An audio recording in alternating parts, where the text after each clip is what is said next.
Dear students, अस्सलामु अलैकुम। Second year biology के लेक्चर में आपको वेलकम करते हैं। डियर स्टूडेंट्स, हम सेकेंड ईयर की बुक का चैप्टर नंबर 20 स्टडी कर रहे हैं। इस चैप्टर में प्रीवियस लेक्चर में हमने the process of DNA replication इसको स्टडी किया था। डियर स्टूडेंट, आज का जो हमारा टॉपिक है इसका टाइटल है व्हाट इज़ जीन। 137 पेज से ये हम इसको डिस्कस कर रहे हैं। तो इसमें कुछ थोड़ी सी हिस्ट्री बताई गई है कि जीन कैसे डिस्कवर हुआ और जीन होता क्या है। तो इसमें सबसे पहले दो साइंटिस्ट का यहाँ पे जिक्र किया गया है, आर्की बैलर्ड गैरड एंड विलियम बैटिसन। ये दो पर्सन हैं, आर्की बैलर्ड गैरड और विलियम बैटिसन, यानी गैरड एंड बैटिसन। ये दोनों डॉक्टर हैं, फिजिशियन हैं, जनरल प्रैक्टिशनर हैं।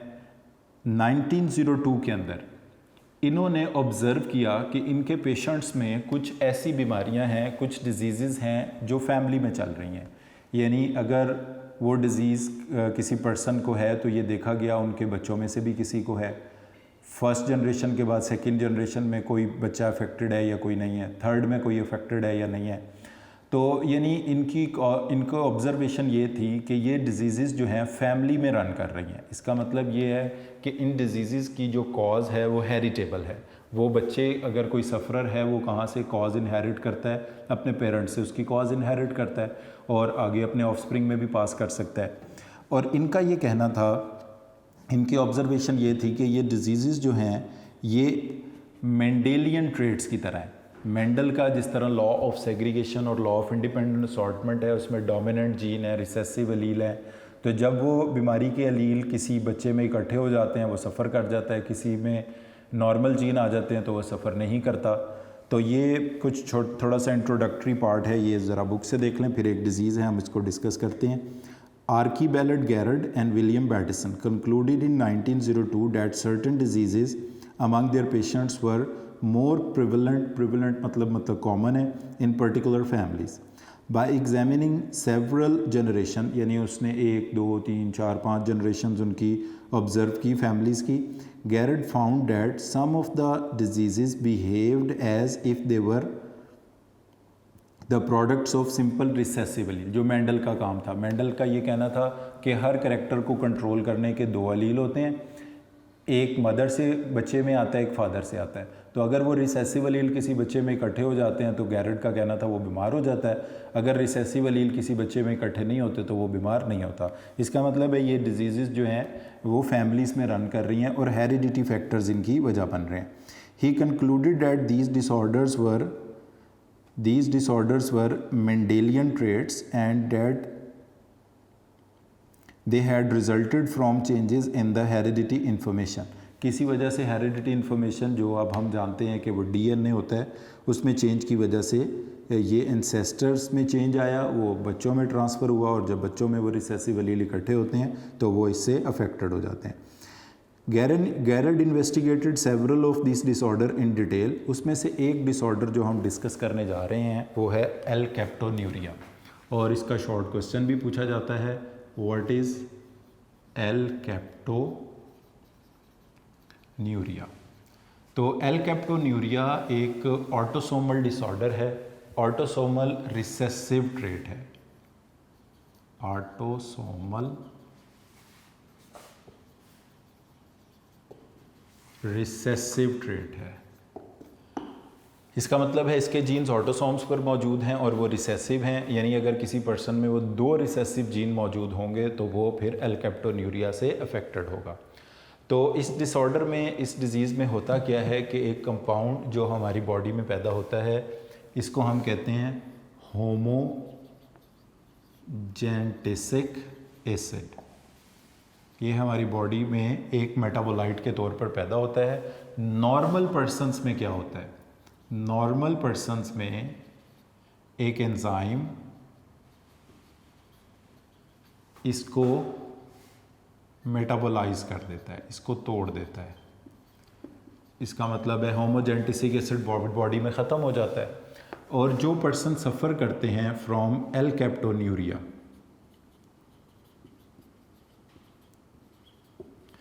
इन पेशेंट्स में लैक एंजाइम, वो एंजाइम नहीं बनता जो एंजाइम मेटाबॉलिज्म में इन्वॉल्व होता है होमोजेनेटिसिक एसिड की।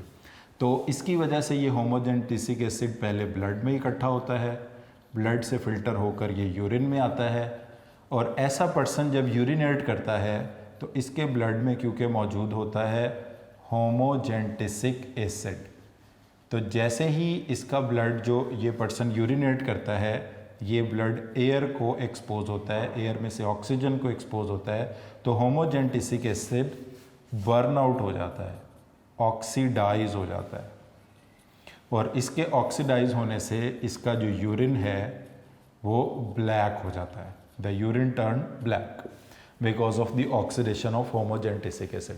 तो जो नॉर्मल पर्सनस हैं उनकी बॉडी में एंजाइम होमोजेनेटिसिक एसिड को मेटाबोलाइज कर देता है, होमोजेनेटिसिक एसिड ख़त्म ही हो जाता है, ना ब्लड में इकट्ठा होता है ना यूरिन में आता है। जो पर्सन सफ़र करते हैं फ्रॉम एल्केप्टोन्यूरिया, इनके बॉडी में वो एंजाइम ही नहीं है जिसने होमोजेनेटिसिक एसिड को मेटाबोलाइज करना है, जिसकी वजह से होमोजेनेटिसिक एसिड पहले ब्लड में, ब्लड से यूरिन में, और जैसे ये पर्सन यूरिनेट करेगा ये यूरिन एयर को एक्सपोज होगा, इसमें ऑक्सीजन के साथ होमोजेनेटिसिक एसिड रिएक्ट करके बर्न हो जाएगा, ऑक्सीडाइज हो जाएगा, और इस ऑक्सीडेशन की वजह से यूरिन का कलर जो है वो ब्लैक हो जाएगा। तो this disease is due to the lack of a gene which is responsible for the synthesis of this enzyme. तो ये डिज़ीज़ गैरड और बैटिसन ने ऑब्ज़र्व की अपने पेशेंट्स की फैमिलीज़ में। इस पॉइंट को ज़रा आप बुक से देख लें। Garrod investigated several of this disorder in detail. अब उसमें से एक एग्जांपल दी है। In alkaptonuria the patient produce urine that contained homogentisic acid. This substance oxidised rapidly when exposed to air, turning the urine black. In normal individuals, homogenetic acid is broken down into simple substances, यानी उनकी body में होमोजेनेटिसिक acid ख़त्म हो जाता है enzyme की वजह से। विद कंसिडरेबल इंसाइट, यानी काफ़ी गौर व फिक्र करने के बाद, Garrod concluded that the patient suffering from alkaptonuria lacked the enzyme necessary to catalyze the breakdown of homogenetic acid. He speculated that many of the other inherited diseases might also reflect enzyme deficiency. और भी कई disorder हैं जो enzymes की कमी की वजह से होते हैं। तो अब इनकी इस बात को प्रूव करने के लिए ये पर्सन हैं George Beadle and Edward Tetam. इन्होंने एक्सपेरिमेंट किया 1941 में, और इन्होंने इस एक्सपेरिमेंट से प्रूव किया कि एंजाइम्स जो होते हैं वो वन जीन वन एंजाइम, यानी एक जीन जो है वो एक एंजाइम बनाने का रिस्पॉन्सिबल होता है। तो इस एक्सपेरिमेंट को डियर स्टूडेंट्स अब हम स्टडी करते हैं, मगर इससे पहले इस कॉन्सेप्ट को थोड़ा सा हम डिस्कस कर लें कि what is the concept of one gene one enzyme.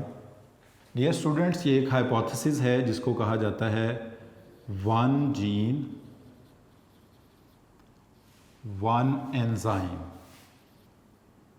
One gene one enzyme. अब बिकॉज एंजाइम्स प्रोटीन होते हैं तो आप वन जीन वन एंजाइम कह सकते हैं, या वन प्रोटीन भी कह सकते हैं इसको। और बिकॉज प्रोटीन्स पॉलीपेप्टाइड से मिलके बनते हैं तो आप इसको वन पॉलीपेप्टाइड भी कह सकते हैं। सो इसका मतलब ये है कि one gene is responsible for the making of one enzyme. एक जीन एक एंजाइम बनाने का रिस्पॉन्सिबल है। इसी तरह एक जीन एक प्रोटीन बनाने का रिस्पॉन्सिबल है। एंजाइम प्रोटीन भी हो सकता है, एंजाइम पॉलीपेप्टाइड भी हो सकता है। तो वन जीन वन एंजाइम कह दें एक ही बात है, वन जीन वन प्रोटीन कह दें एक ही बात है, वन जीन वन पॉलीपेप्टाइड कह दें एक ही बात है। अब अगर ये जीन नॉर्मल है तो ये एंजाइम प्रोटीन या पॉलीपेप्टाइड नॉर्मल होंगे। अगर ये जीन डिफेक्टिव है तो ये एंजाइम प्रोटीन पॉलीपेप्टाइड या तो डिफेक्टिव बनेंगे या बनेंगे ही नहीं। इसका मतलब है जितनी भी हमारी बॉडी में प्रोटीन्स हैं उन सबको बनाने के रिस्पॉन्सिबल कौन है? जीन्स हैं। जितने भी एंजाइम्स हैं उन सबको बनाने के रिस्पॉन्सिबल जीन्स हैं। जितने भी पॉलीपेप्टाइड्स हैं उनको बनाने के रिस्पॉन्सिबल जीन्स हैं। तो one gene will synthesise one specific enzyme, one specific protein और one specific polypeptide. This hypothesis is known as one gene one enzyme hypothesis, इसको हम कहते हैं। डियर स्टूडेंट, बीडल और टेटम ने इस हाइपोथेसिस को अपने एक्सपेरिमेंट के ज़रिए प्रूव किया, और इस एक्सपेरिमेंट में उन्होंने एक फंगस को इस्तेमाल किया जिसे कहते हैं न्यूरोस्पोरा। जो फंगस बीडल और टेटम ने इस्तेमाल किया इसको हम कहते हैं न्यूरोस्पोरा, और न्यूरोस्पोरा को पिंक ब्रेड मोल्ड भी कहा जाता है। पिंक ब्रेड मोल्ड भी इसको कहा जाता है बिकॉज इसकी पिंक कलर की कॉलोनीज होती हैं। तो ये एक फंगस है जिसको उन्होंने अपने एक्सपेरिमेंट में इस्तेमाल किया। अच्छा, फिर इन्होंने दो मीडियम बनाए। एक मीडियम को इन्होंने कहा minimal medium,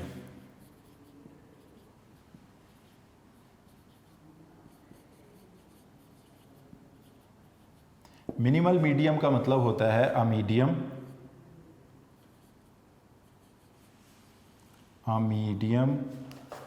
consist of minimum essential nutrients for growth, minimum essential nutrients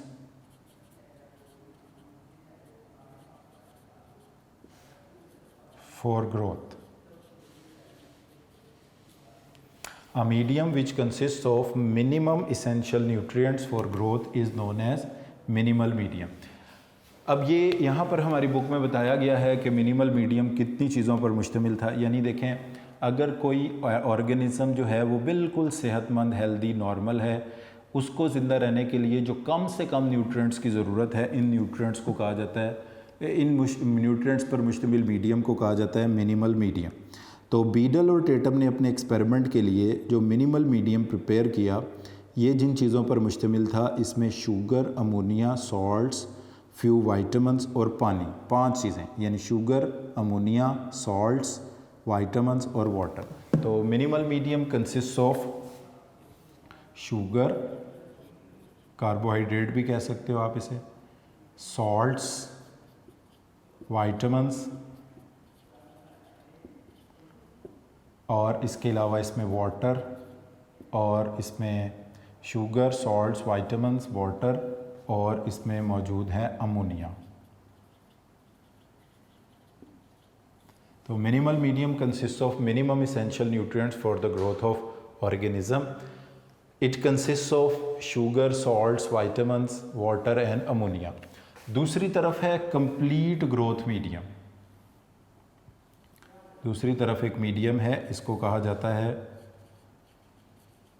complete growth medium. अब इसका मतलब ये है कि मिनिमल मीडियम वो होगा जिसके ऊपर सिर्फ और सिर्फ हेल्दी ऑर्गेनिज्म ग्रो कर सकेगा। कंप्लीट ग्रोथ मीडियम वो होगा जिसके ऊपर हेल्दी ऑर्गेनिज्म तो ग्रो कर ही सकता है, और जिसके ऊपर अगर किसी ऑर्गेनिज्म में कोई डिफेक्ट मौजूद है, कोई चीज़ उसकी बॉडी नहीं बना सकती, वो भी ग्रो कर सकता है। यानी इसका मतलब ये है कि ऐसा न्यूरोस्पोरा जो बिल्कुल 100% हेल्दी है, सेहतमंद है, वो किस पे ग्रो करेगा? मिनिमल मीडियम पे ग्रो करेगा, कंप्लीट मीडियम पे भी ग्रो करेगा। मगर ऐसा न्यूरोस्पोरा जिसका कोई जीन डिफेक्टिव है, जो कोई प्रोडक्ट अपनी बॉडी में ख़ुद नहीं बना सकता, मिनिमल मीडियम उस डिफेक्टिव न्यूरोस्पोरा को वो प्रोडक्ट प्रोवाइड नहीं कर सकता। जबकि कंप्लीट ग्रोथ मीडियम जो है वो तमाम न्यूट्रिएंट्स प्रोवाइड करेगा जो इसेंशियल हैं या नॉन इसेंशियल हैं। देखें, इसमें हमने कहा था minimal medium consist of only essential nutrients for growth, while the complete growth medium consist of both essential as well as non essential.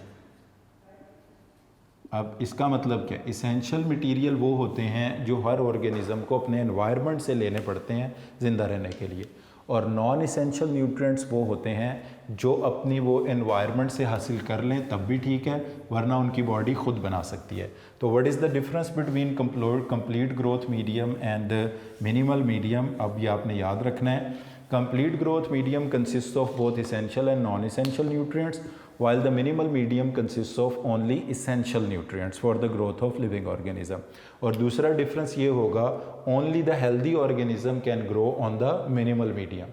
mutant defective gene वाले organism they cannot grow on minimal medium, while in complete growth medium all type of organisms can grow। जिनके पास healthy genes हैं वो भी grow कर सकते हैं, जिनके पास defective genes हैं वो भी grow कर सकते हैं। अब dear students ये बेसिक टर्म्स पढ़ने के बाद मैं एक दफ़ा फिर आपको बता दूं, one gene is responsible for making of one enzyme, one protein और वन पॉलीपेप्टाइड चेन। इस हाइपोथेसिस को बीडल और टेटम ने अपने एक्सपेरिमेंट से प्रूव किया। उन्होंने एक्सपेरिमेंट के लिए जिस ऑर्गेनिज्म को यूज़ किया इसका नाम है न्यूरोस्पोरा। ये एक फंगस है, पिंक कलर के इसके स्पोर्स हैं, इसलिए इसको पिंक ब्रेड मोल्ड भी कहा जाता है। दो किस्म के मीडिया यहाँ पर यूज़ किए गए, minimal medium which consist of minimum essential nutrients for the growth of living organism, इसको कहते हैं minimal medium. It consist of sugar, salts, vitamin, water and ammonia. दूसरा मीडियम जो है इसे कहते हैं complete growth medium which consist of all types of nutrient whether they are essential और नॉन इसेंशियल। अब इसेंशियल नॉन इसेंशियल का फ़र्क क्या है? वो न्यूट्रिएंट्स जो लिविंग ऑर्गेनिज्म की बॉडी में बन सकते हैं उनको कहते हैं, उनको खुराक में खाने की ज़रूरत नहीं है, एनवायरनमेंट से लेने की ज़रूरत नहीं है, उनको कहते हैं नॉन इसेंशियल। जो लिविंग ऑर्गेनिज्म अपनी बॉडी में नहीं बना सकते, जो डेफिनेटली उन्होंने एनवायरनमेंट से हासिल करने हैं ज़िंदा रहने के लिए, उन्हें कहते हैं इसेंशियल न्यूट्रिएंट्स। तो डियर स्टूडेंट, अब हम इस एक्सपेरिमेंट को पेज नंबर 138 पर, अगर आप अपनी बुक में एक स्केच ड्रॉ किया हुआ है इसमें से देखें तो सबसे पहले एक और चीज़ के जो हेल्दी जीन्स वाले ऑर्गेनिजम्स होते हैं उन्हें कहते हैं वाइल्ड टाइप, और जो डिफेक्टिव जीन वाले ऑर्गेनिज्म होते हैं उन्हें कहते हैं म्यूटेंट टाइप। तो सबसे पहले इस तस्वीर में, इस डायग्राम में आप देख सकते हैं कि बीडल और टेटम ने अपने एक्सपेरिमेंट में न्यूरोस्पोरा की वाइल्ड टाइप को यूज़ किया है। तो dear student, first test tube में जो कि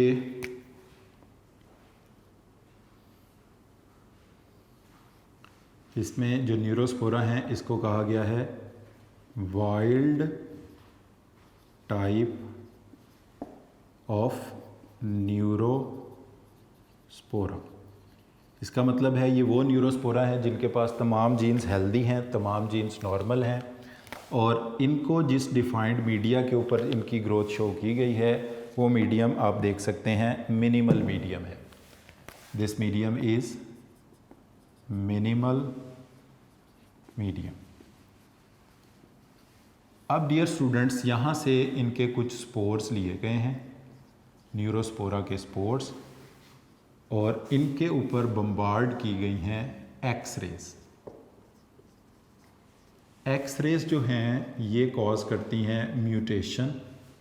म्यूटेशन का मतलब होता है चेंज इन डीएनए, यानी एक्सरे से एक्सपोज होने के बाद ये स्पोर्स बन जाएंगे म्यूटेंट टाइप। ये नॉर्मल हेल्दी जीन्स वाले वाइल्ड टाइप नहीं रहेंगे, बल्कि इनके जीन्स में किसी ना किसी पॉइंट पर, किसी ना किसी जगह पर चेंज आया होगा, और ये स्पोर्स लिए गए हैं एसेक्सुअल। एसेक्सुअल इसलिए कि इनका जेनेटिक मेकअप वैसा ही हो जैसा इस वाइल्ड टाइप का था। तो इनको एक्सरे से एक्सपोज किया। एक्सरे से एक्सपोज करने के बाद एक्सपेक्ट ये किया कि एक्सरेस एक म्यूटाजिन है, और इसने कहीं ना, या अल्ट्रावायलेट, इसने कहीं ना कहीं इसके अंदर चेंज पैदा किया है, और उस चेंज के नतीजे में ये वाइल्ड टाइप से कन्वर्ट होके म्यूटेंट टाइप बन गया है, और इसको फिर ट्रांसफ़र किया है एक ऐसे मीडियम पर, इन स्पोर्ट्स को, जिसके अंदर कंप्लीट ग्रोथ मीडियम है। It is a complete growth medium. अच्छा, कंप्लीट ग्रोथ मीडियम हम पढ़ चुके हैं कि वो मुश्तमिल होता है किस पर? इसेंशियल नॉन इसेंशियल दोनों पर। तो इसके ऊपर इन स्पोर्स के ज़रिए जो न्यूरोस्पोरा ग्रो किया है, इस न्यूरोस्पोरा को कहेंगे it is a mutant type of Neurospora. अब इस न्यूरोस्पोरा को इस म्यूटेंट टाइप से यहाँ से ट्रांसफ़र किया गया है to a minimal medium. Minimal medium हम पहले पढ़ चुके हैं, which consist of minimum essential nutrients, और इस मिनिमल मीडियम पर इसको ट्रांसफ़र करने से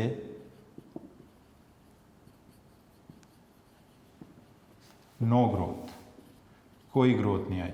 तो इससे एक बात पता चली है कि एक्सरे से एक्सपोज होने से पहले ये स्पोर्स, न्यूरोस्पोरा के स्पोर्स मिनिमल मीडियम पे ग्रो कर रहे थे, ये वाइल्ड टाइप थे। एक्सरे से या अल्ट्रावायलेट रे से एक्सपोज होने के बाद ये म्यूटेंट हो गए हैं, इनके डीएनए में कहीं चेंज आया है। इन्होंने कंप्लीट ग्रोथ मीडियम पर तो ग्रोथ की, मगर मिनिमल मीडियम पर ग्रोथ नहीं की। इसका मतलब है कहीं से ऐसा जीन डिफेक्टिव हुआ है जो किसी इसेंशियल एंजाइम को, प्रोटीन या पॉलीपेप्टाइड चेन को बनाता था। इसेंशियल का मतलब ये है कि किसी ऐसे मटेरियल को बना रहा है जो इनको मिनिमल मीडियम प्रोवाइड नहीं कर सकता, कंप्लीट ग्रोथ मीडियम इसको प्रोवाइड कर सकता है। तो अब ये पता चलाने के लिए कि किस मटेरियल की डेफिशिएंसी हुई है, अब इस स्केच को ज़रा आप लोग बुक से देखें। 138 पेज पर पहली टेस्ट ट्यूब में देखें लिखा गया है मिनिमल मीडियम, वाइल्ड टाइप का न्यूरोस्पोरा। वाइल्ड टाइप वो होती है जो बिल्कुल हेल्दी होती है, नॉर्मल होती है, जिसका कोई जीन डिफेक्टिव नहीं होता। ये पिंक कलर, इसमें ऑरेंज पिंक कलर नज़र आ रहा है, इसका मतलब ग्रोथ हुई है। एसेक्सुअल स्पोर्स लिए न्यूरोस्पोरा के, जिनके ऊपर एक्स रेज, अल्ट्रावायलेट रेज इनको एक्सपोज किया ताकि इनके डीएनए में कहीं पे चेंज आए, इनमें म्यूटेशन हो, और म्यूटेशन के बाद इन स्पोर्स को कंप्लीट ग्रोथ मीडियम पे ट्रांसफ़र किया। कंप्लीट ग्रोथ मीडियम में ग्रोथ आ जाती है। इसके बाद ये जो स्पोर्स हमें हासिल हुए हैं, इन स्पोर्स को ट्रांसफ़र किया गया है मिनिमल मीडियम, और मिनिमल मीडियम में ये सबसे ऊपर जो टेस्ट ट्यूब बनाई है इसमें लिखा हुआ है test on minimal medium to confirm presence of mutation. कोई ग्रोथ नहीं आई, कोई पिंक कलर की कॉलोनी नहीं बनी, इसका मतलब है कोई ग्रोथ नहीं हुई।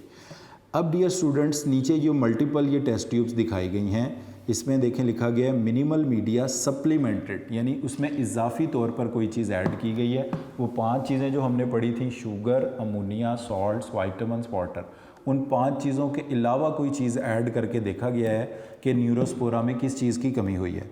तो जैसे इनको लेबल भी किया हुआ है, ये मैं लेफ़्ट से स्टार्ट करूं तो पहली टेस्ट ट्यूब के नीचे लिखा हुआ है पेरिडॉक्सिन।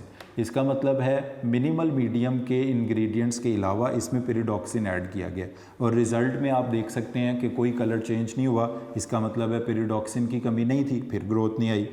दूसरी में para amino benzoic acid add किया गया, इसमें भी ग्रोथ नहीं हुई। तीसरी में कोलिन ऐड किया गया, कोई ग्रोथ नहीं हुई। इनोसाइटोल चौथी में ऐड किया गया, कोई ग्रोथ नहीं हुई।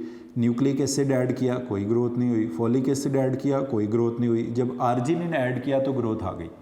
इसका मतलब ये हुआ कि एक्सरे से एक्सपोज होने के बाद न्यूरोस्पोरा के वो जीन्स जो आर्जिनिन बनाने में इन्वॉल्व थे वो नहीं बने।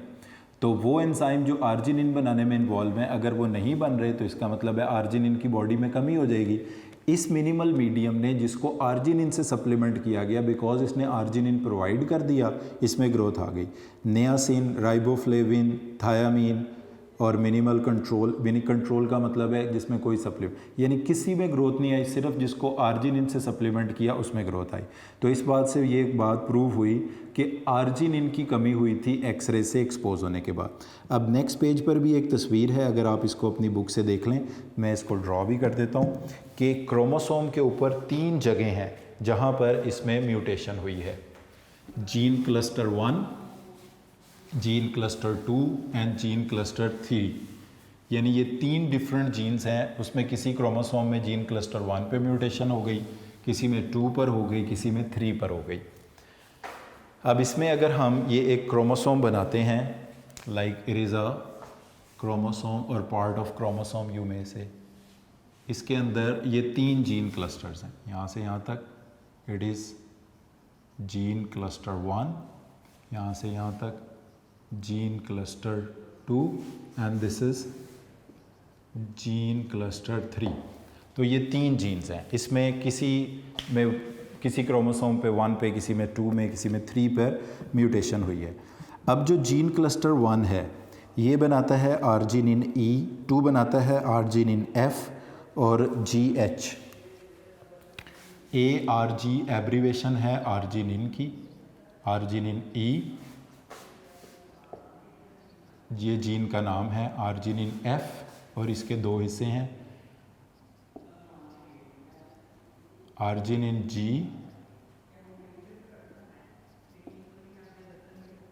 और आर्जिनिन H। अब आर्जिनिन E की वजह से जो एंजाइम बनता है आप इस तस्वीर में देख सकते हैं, इसको कहते हैं एंजाइम E, F, G और H। एंजाइम E,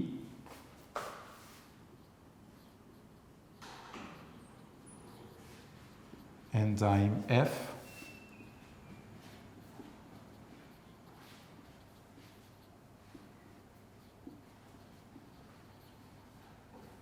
और H, ये 4 एंजाइम्स हैं। अब इसके नीचे पाथवे बताया गया है जिसके नतीजे में ये आर्जिनिन बनता है। ये डियर स्टूडेंट पहला जो चैप्टर है हमारा चैप्टर 15, उसमें जो यूरिया साइकिल का पाथवे है ये उसी के साथ कंटिन्यू करने वाला पाथवे है।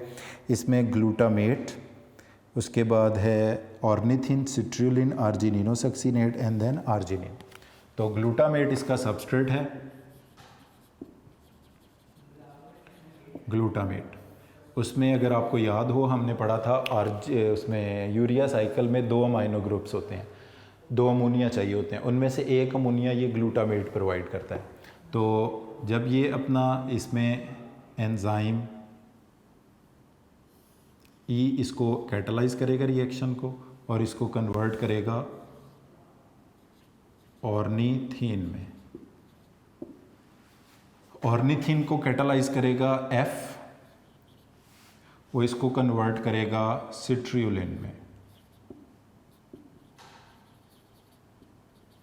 सिट्रुलिन को कन्वर्ट किया जाएगा G के ज़रिए आर्जिनिनोसक्सिनेट में, और आर्जिनिनोसक्सिनेट को ये एंजाइम H कन्वर्ट करेगा आर्जिनिन में, और आर्जिनिन ही चाहिए था। अब देखें अगर जीन क्लस्टर 1 में म्यूटेशन हुई तो ये रिएक्शन इधर रुक जाएगा, ऑर्निथिन से ऑर्निथिन ही नहीं बनेगा। अगर F में हुई तो सिट्रुलिन नहीं बनेगा, अगर G में हुई तो आर्जिनिनोसक्सिनेट नहीं बनेगा, और अगर H में हुई तो आर्जिनिन नहीं बनेगा। तो ये एक्सरे से एक्सपोज करने के बाद इन जगहों पर म्यूटेशन हुई जिसकी वजह से इनमें से कोई प्रॉब्लम पैदा हुआ। तो डियर स्टूडेंट्स आज के लेक्चर में हमने स्टडी किया है बीडल और टेटम के पहले हमने व्हाट इज़ जीन से स्टार्ट किया, जिसमें हमने विलियम बैटिसन और गैरड और विलियम बैटिसन के एक्सपेरिमेंट्स की एल्केप्टोन्यूरिया की डिज़ीज़ को स्टडी किया। उसके बाद बीडल और टेटम का हमने एक्सपेरिमेंट स्टडी किया जिसमें हमने मिनिमल मीडियम को डिफ़ाइन किया, कंप्लीट ग्रोथ मीडियम को डिफ़ाइन किया, और फिर उसमें हमने न्यूरोस्पोरा पर उसने किस तरह से एक्सपेरिमेंट किया और हमने देखा किस चीज़ की डेफिशिएंसी हुई। इसके बाद हम डियर स्टूडेंट्स सबसे पहले ये 1 जीन 1 पॉलीपेप्टाइड का जो कंक्लूजन है इसको हम देखते हैं। पेज नंबर 138 का लास्ट पैराग्राफ देखें। For each enzyme in the arginine biosynthesis pathway, ये मैंने आपको बताया एंजाइम EFGH 4 एंजाइम है। Beadle and Tetam were able to isolate a mutant strain from the with a defective for the enzyme for that enzyme, and the mutation was always located on one of the few specific chromosomal site। यानी हर एक में किसी में gene cluster 1 में, किसी में 2 में, किसी में 3 में म्यूटेशन हुई थी। Most importantly they found there was a different site for each enzyme, यानी हर एंजाइम की E की साइट और है, F की और है, G की और है, H की और है, यानी हर एंजाइम के लिए क्रोमोसोम के ऊपर अलग-अलग जीन्स, अलग-अलग साइट्स मौजूद हैं। दस each of the mutant with they examine had a defect in single enzyme caused by a mutation in the single site of the chromosome, that is the single gene. Beadle and Tatum concluded that the genes produce their effects by specifying the structure of enzyme, that each gene encodes the structure of one enzyme, यानी हर gene एक specific enzyme specific protein को बनाता है। They called this relationship one gene one enzyme hypothesis because many of the enzymes contain multiple proteins or polypeptide subunit each encoded by a separate gene. So this relationship today is more commonly known as one gene one polypeptide hypothesis, or you may say one gene one polypeptide hypothesis। तो ये मैंने आपको शुरू में बता दिया था कि इस हाइपोथेसिस को वन जीन वन एंजाइम या वन जीन वन पॉलीपेप्टाइड या one gene one protein hypothesis कहा जा सकता है। अच्छा, फिर उसके बाद ये नेक्स्ट पेज पे डायग्राम के नीचे देखें। Enzymes are responsible for catalysing the synthesis of all parts of an organism. Body के जितने भी केमिकल रिएक्शंस हैं, प्रोसेस हैं, उन सबको एंजाइम्स ने कंट्रोल किया हुआ है। They are responsible for the assembly of nucleic acid. Nucleic acid बनाने के लिए भी एंजाइम चाहिए। न्यूक्लिक एसिड में होता है RNA DNA। प्रोटीन बनाने के लिए भी एंजाइम चाहिए, कार्बोहाइड्रेट्स बनाने के लिए भी एंजाइम, लिपिड बनाने के लिए भी एंजाइम चाहिए। Therefore by encoding the structure of enzyme and other proteins, DNA specify the structure of organism itself. हमारी बॉडी की तमाम चीज़ों को कंट्रोल कौन करता है? डीएनए। अब डीएनए मतलब जीन्स। अब जीन्स जाकर खुद कुछ नहीं करते, जीन्स स्पेसिफाई करते हैं एंजाइम को और एंजाइम उस प्रोसेस को चलाते हैं। तो अगर जीन डिफेक्टिव होगा, एंजाइम डिफेक्टिव होगा, वो प्रोसेस भी डिफेक्टिव होगा। जैसा कि आपने इस एग्जांपल में देखा कि आर्जिनिन की डेफिशिएंसी हुई। अगर जीन क्लस्टर 1 में म्यूटेशन होगी, एंजाइम ई नहीं बनेगा, तब भी बायोसिंथेसिस किसकी डिस्टर्ब होगी? आर्जिनिन की। जीन क्लस्टर 2 में म्यूटेशन होगी, एंजाइम एफ नहीं बनेगा, अल्टीमेटली सिंथेसिस किसकी डिस्टर्ब होगी? आर्जिनिन की। जीन क्लस्टर 3 में म्यूटेशन होगी, एंजाइम जी या एच नहीं बनेगा, फिर भी अल्टीमेटली बायोसिंथेसिस किसकी डिस्टर्ब होगी? आर्जिनिन की। तो डियर स्टूडेंट, यहाँ पर हम आज के लेक्चर को मुकम्मल करते हैं, जिसमें हमने बीडल और टेटम का बड़ा इंपॉर्टेंट एक्सपेरिमेंट स्टडी किया। ये टॉपिक भी लॉन्ग क्वेश्चन के लिए इंपॉर्टेंट टॉपिक्स में से है। तो डियर स्टूडेंट, आज के लेक्चर को हम इधर ही ख़त्म करते हैं, मुकम्मल करते हैं। इसमें हमने जो चीज़ें मेनली डिस्कस की हैं उसमें एल्केप्टोन्यूरिया है, मिनिमल मीडियम है, और उसके बाद हमने कंप्लीट ग्रोथ मीडियम को स्टडी किया, और फिर हमने आर्जिनिन की बायोसिंथेसिस का पाथवे को स्टडी किया। तो आज के लेक्चर को इधर ही ख़त्म करते हैं, मुकम्मल करते हैं। Thank you very much for today.